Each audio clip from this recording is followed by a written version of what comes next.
business idea. Number one today. Okay.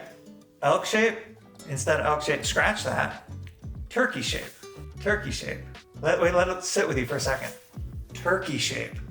That's like whitetail shape. It's kind of the same, right?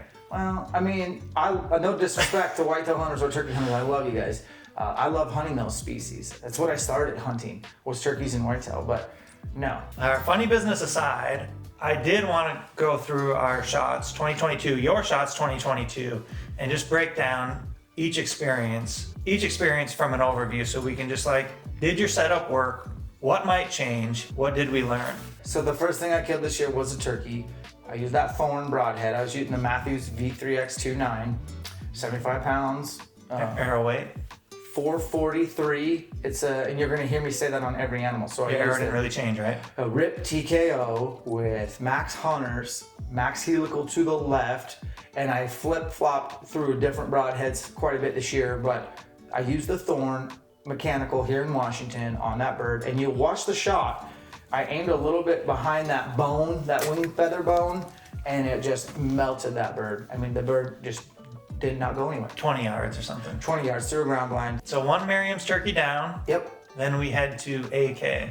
Big country, right? Dude, Alaska, you guys seen the video, we'll link it up there. It is, I mean, we spent more time traveling than hunting. And I think the first day I actually truly got to get out and hunt with like good weather, we killed within an hour, maybe even less. And it wasn't like, if you go back to that bear getting shot, he doesn't look big. He's probably the second biggest bear I've ever killed, and his skull was huge. And why he looks so small is the side he's standing on, his paw's like this. His front end wasn't impressive. He could not put weight on this. And when we cut him open, he had been injured or shot previously. He was all atrophied. He's atrophied, but his other side was giant. And shot him with a Grim Reaper Fatal Steel 125 on the same arrow. Mechanical, same arrow. 40 yards, I aimed for the middle of the middle. He was slightly quartering away. Probably my best shot of the year. Honestly, I couldn't have walked up and put that arrow any more perfect where I was aiming. And he went, I think you said he went 10 yards. 10, 12 yards, yeah. Okay. Folded. That was awesome. Great, I love watching him go down. And that was our first real kill together on camera, which is crazy because we've been filming for so many years, but we just don't hunt a lot together. Guys, Tim's got a real job. I don't. So that was the second kill. 443, 125 grain expandable, went right through that bear. Bears aren't tough. Folded them up. I highly recommend, like, if you're gonna use an expandable ever, use them on turkeys and bears. That's about it though, that's where I draw the line. But I'll tell you what happened later on this year. So that was big game animal number one, and then we went to Idaho? Yeah, then I went to Idaho with Jake. That was a great year. Jake was filming. You're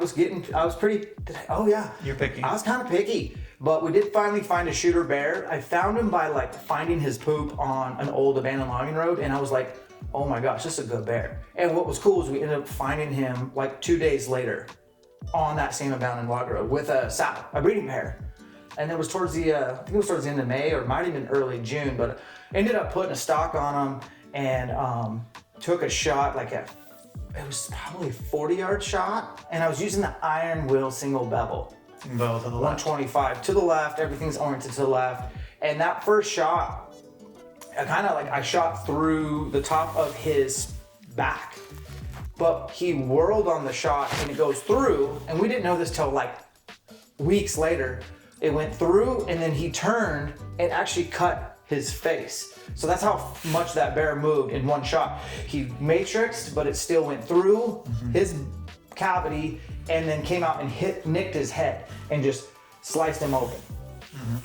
Then he ran into the brush with his sow and we couldn't get him to come up, so Jake started predator calling and he came up to 30, couldn't get a shot. I told Jake, try one more time, we're running out of daylight. He predator called again, that bear came up, I think I shot him I don't remember what it said on video, but it was like under 10 yards.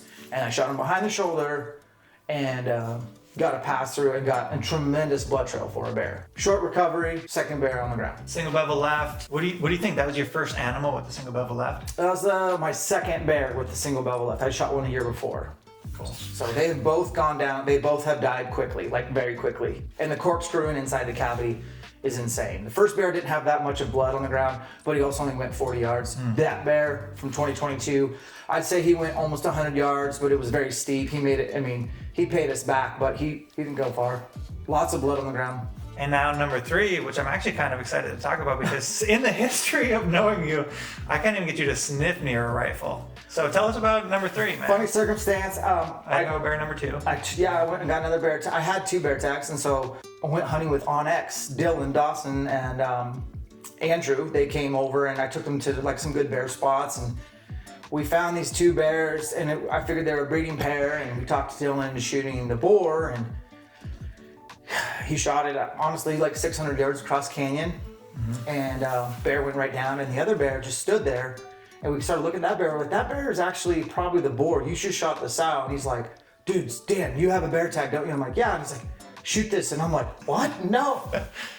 Let me look in the scope. Yeah, that's how it starts. That's how it His starts. gun, I lay it prone. It's rock steady. I take it off safety, and I breathe on the trigger. It goes.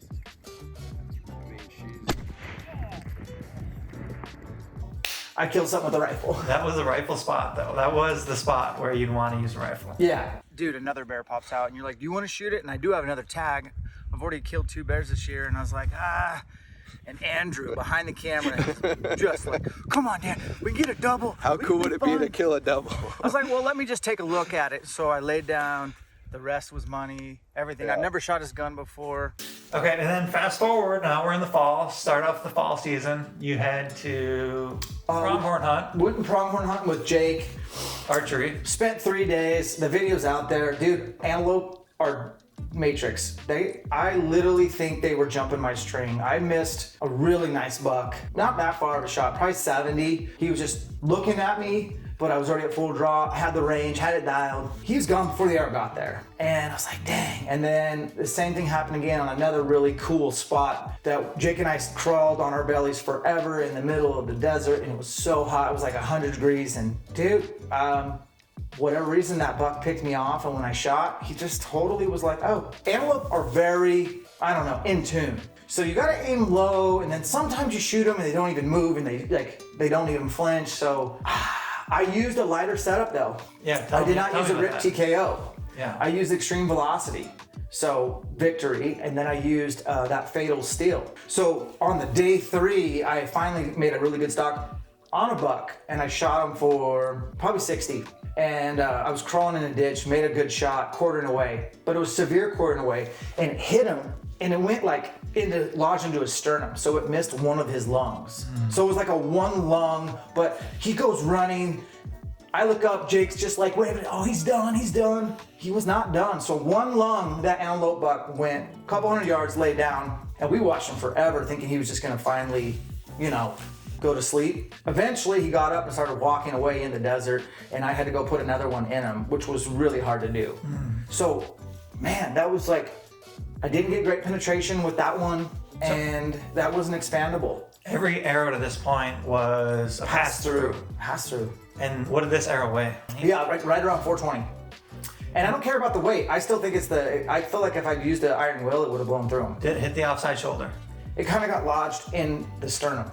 Must have hit a rib, but it did not. I mean, the arrow you could see sticking out, and he had 1, so he was living on 1 lung. So hindsight, shoot a little further back on that severe quartering away, or go back to what you know, fixed broadheads.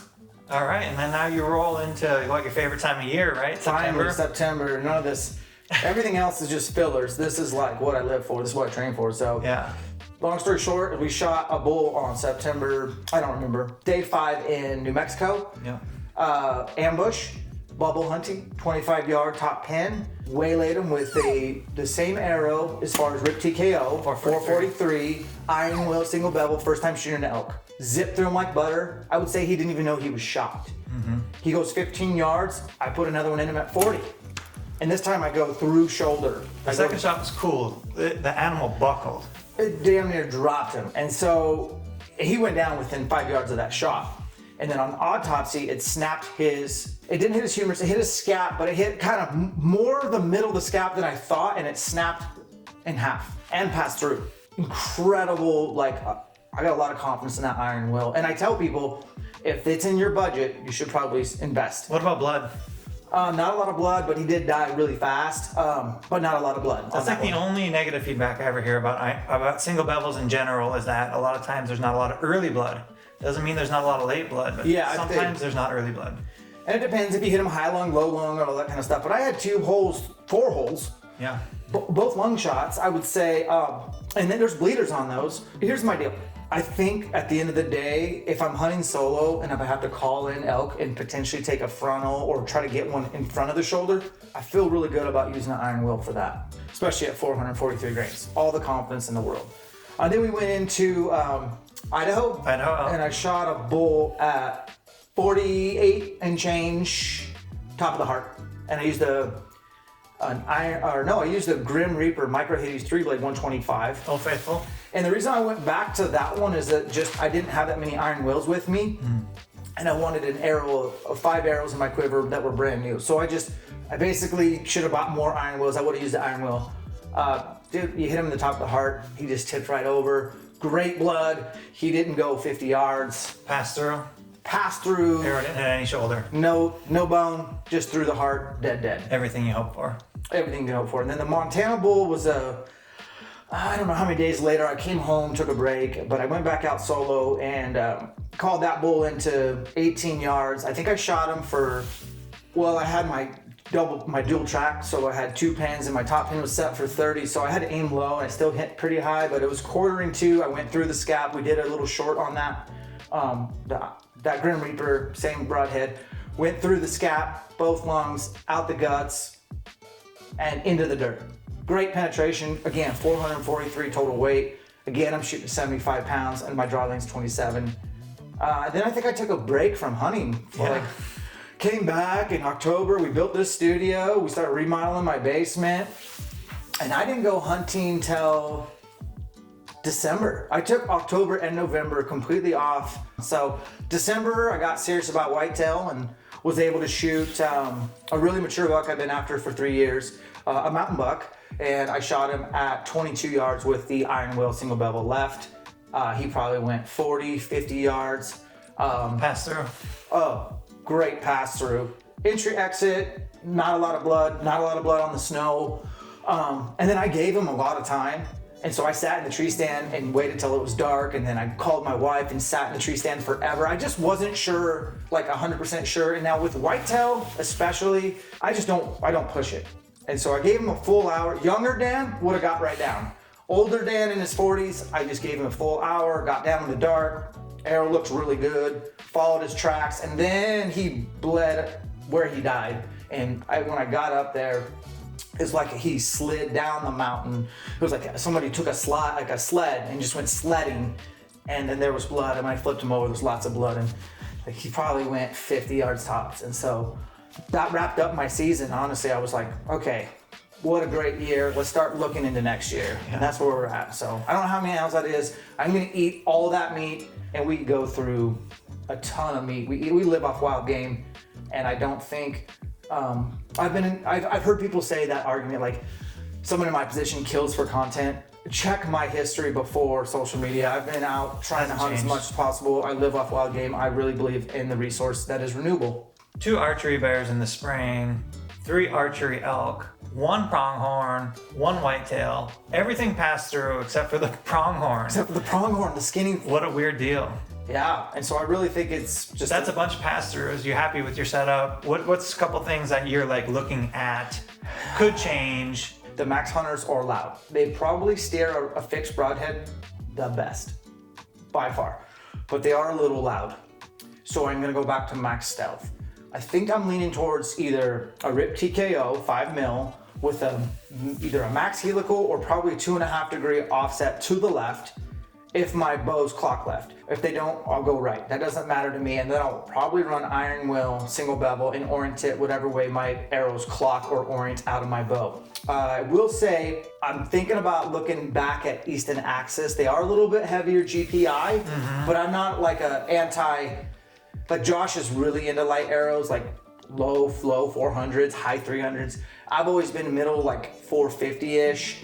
443 is not that far off. but I don't mind going up to like 470 and 480. So I might go back to Easton Axis Match Grade 5mm or Rip TKO 5mm, but definitely Max Stealth and definitely Iron Will.